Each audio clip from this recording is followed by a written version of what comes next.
జూబ్లీహిల్స్ ఉప ఎన్నికల ఫలితంతో CM Revanth Reddy image అమాంతం పెరిగిపోయింది. రేవంత్ రెడ్డి ముఖ్యమంత్రి అయిన తర్వాత ఇది రెండో విజయం. కంటోన్మెంట్ ఉప ఎన్నికల తర్వాత మళ్లీ జూబ్లీహిల్స్ లో కాంగ్రెస్ ఘన విజయం సాధించింది. బీఆర్ఎస్ సిట్టింగ్ సీటును భారీ మెజారిటీతో గెలిపించారు. తిరుగులేని వ్యూహం ప్లానింగ్ తో కాంగ్రెస్ గెలుపును ఖాయం చేసుకున్నారు. ప్రచార సమయంలో జూబ్లీహిల్స్ లోని అన్ని డివిజన్లలో విస్తృతంగా తిరిగారు రేవంత్. అయితే సీఎంగా ఉండి డివిజన్ల స్థాయిలో ప్రచారం ఏంటన్న విమర్శలను సైతం లెక్క చేయలేదు. చివరి 4 రోజులు రేవంత్ ప్రచారంతో కాంగ్రెస్ కు విజయ అవకాశాలు మరింత మెరుగయ్యాయి.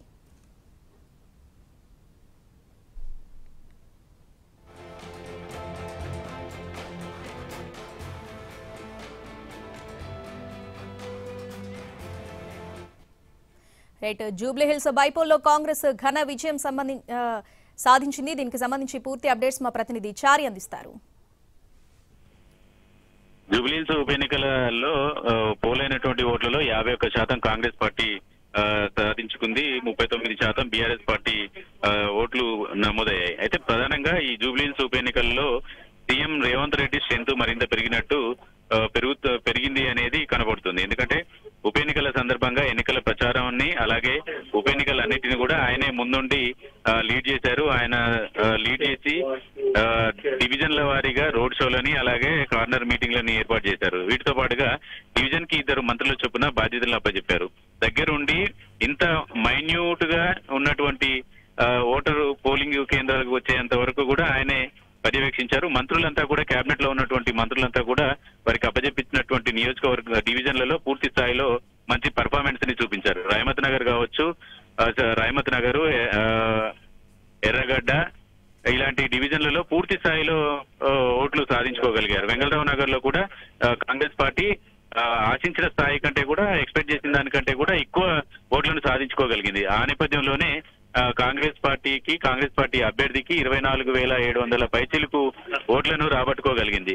నియోజకవర్గంలో పనిచేసినటువంటి మంత్రులంతా కూడా గ్రౌండ్ వర్క్ చేయడంతో పాటు పోల్ మేనేజ్మెంట్ ని కూడా చాలా పకడ్బందీగా నిర్వహించారు. కాంగ్రెస్ పార్టీలో ఎప్పుడు కూడా కొందరికి బాధ్యతలు అప్పచెప్పి ఎన్నికల వరకు వాళ్ళు ప్రచారాన్ని నిర్వహించి వదిలేసేవాళ్ళు. కానీ ఈసారి జరిగినటువంటి ఉప ఎన్నికలు అనేవి జూబ్లీహిల్స్ లో కాంగ్రెస్ పార్టీ నాయకత్వం కూడా దిశానిర్దేశం చేసింది. ఎట్టి పరిస్థితుల్లో ఆ సీటు గెలిచి రావాలని. ఈ జూబ్లీహిల్స్ తమ సిట్టింగ్ సీటు కాకపోయినప్పటికీ కూడా కాంగ్రెస్ పార్టీ అన్ని రకాలుగా ప్రయత్నాలు చేసింది.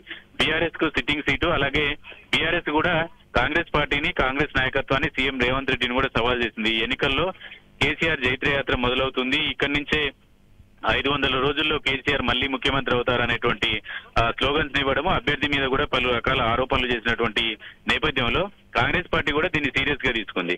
కాంగ్రెస్ ఎన్నికల ప్రచారానికంటే ముందు బీఆర్ఎస్ కూడా కొన్ని రకాల ఎత్తుగడల్ని చేస్తూ వచ్చింది.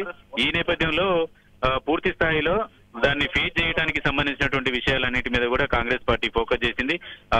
టార్గెట్ గా ఎన్నికల ప్రచారం చేయడంతో పాటు ఓటర్ ని కూడా పోలింగ్ కేంద్రం వరకు తీసుకురాగలిగింది. బోరబండ లాంటి డివిజన్ లో కూడా కాంగ్రెస్ బీఆర్ఎస్ మధ్య టగ్ ఆఫ్ వార్ గా ఉన్నటువంటి డివిజన్ లో కొంత అటు ఇటుగా ఇబ్బంది జరిగినా కూడా ఫైనల్ గా 24,700 ఓట్ల మెజార్టీని సాధించగలిగింది. ఇదంతా కాంగ్రెస్ పార్టీలో CM Revanth Reddy, deputy CM బట్టి విక్రమార్కతో పాటు మంత్రులంతా కూడా సమన్వయంతో, సయోధ్యతో పనిచేయడం వల్లే సాధ్యమైంది అనేటువంటి అంశాన్ని పార్టీ నాయకత్వం కూడా చెప్తుంది. ఎన్నికల ప్రచారం చేసినటువంటి అంశాలన్నీ కూడా ఇప్పుడు కాంగ్రెస్ పార్టీ చెప్పినట్టుగా విజయం సాధించింది కాబట్టి ఇచ్చినటువంటి హామీలన్నింటినీ కూడా ఇప్పుడు అమలు చేసేటువంటి బాధ్యత మా మీద ఉందని చెప్పి కొద్దిసేపటి క్రితమే మనతో మాట్లాడుతున్న సందర్భంగా మంత్రి వాకిటి శ్రీహరి చెప్పారు. వాకిటి శ్రీహరి వెంగళరావు నగర్ లో ఎన్నికల ప్రచారాన్ని నిర్వహించారు.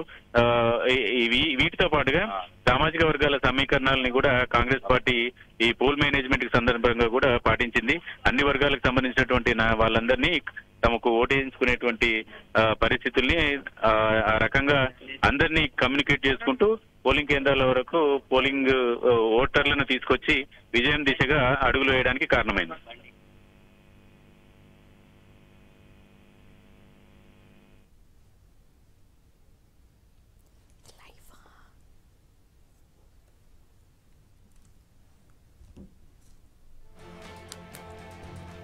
ఎస్ చారి, నవీన్ యాదవ్ కి సంబంధించిన గెలుపుకి సంబంధించి కారణాలు అయితే విశ్లేషించుకున్నాం. కానీ ఇప్పుడు బీఆర్ఎస్ సిట్టింగ్ స్థానాన్ని కోల్పోయింది.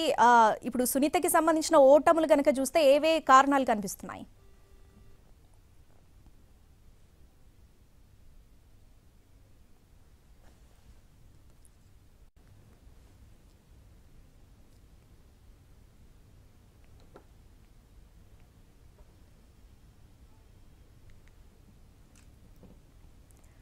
జూబ్లీహిల్స్ అభివృద్ధికి కృషి చేసి ప్రజల నమ్మకాన్ని నిలబెట్టుకుంటానన్నారు ఎమ్మెల్యే నవీన్ యాదవ్. ఎన్నికలు అయిపోయినందున ఇకపై ఎలాంటి రాజకీయ వైషమ్యాలుండవన్నారు. బెదిరిస్తే ఓట్లు పడవని విపక్షాల ఆరోపణలకు ప్రజలే సమాధానం చెప్పారని నవీన్ యాదవ్ అన్నారు.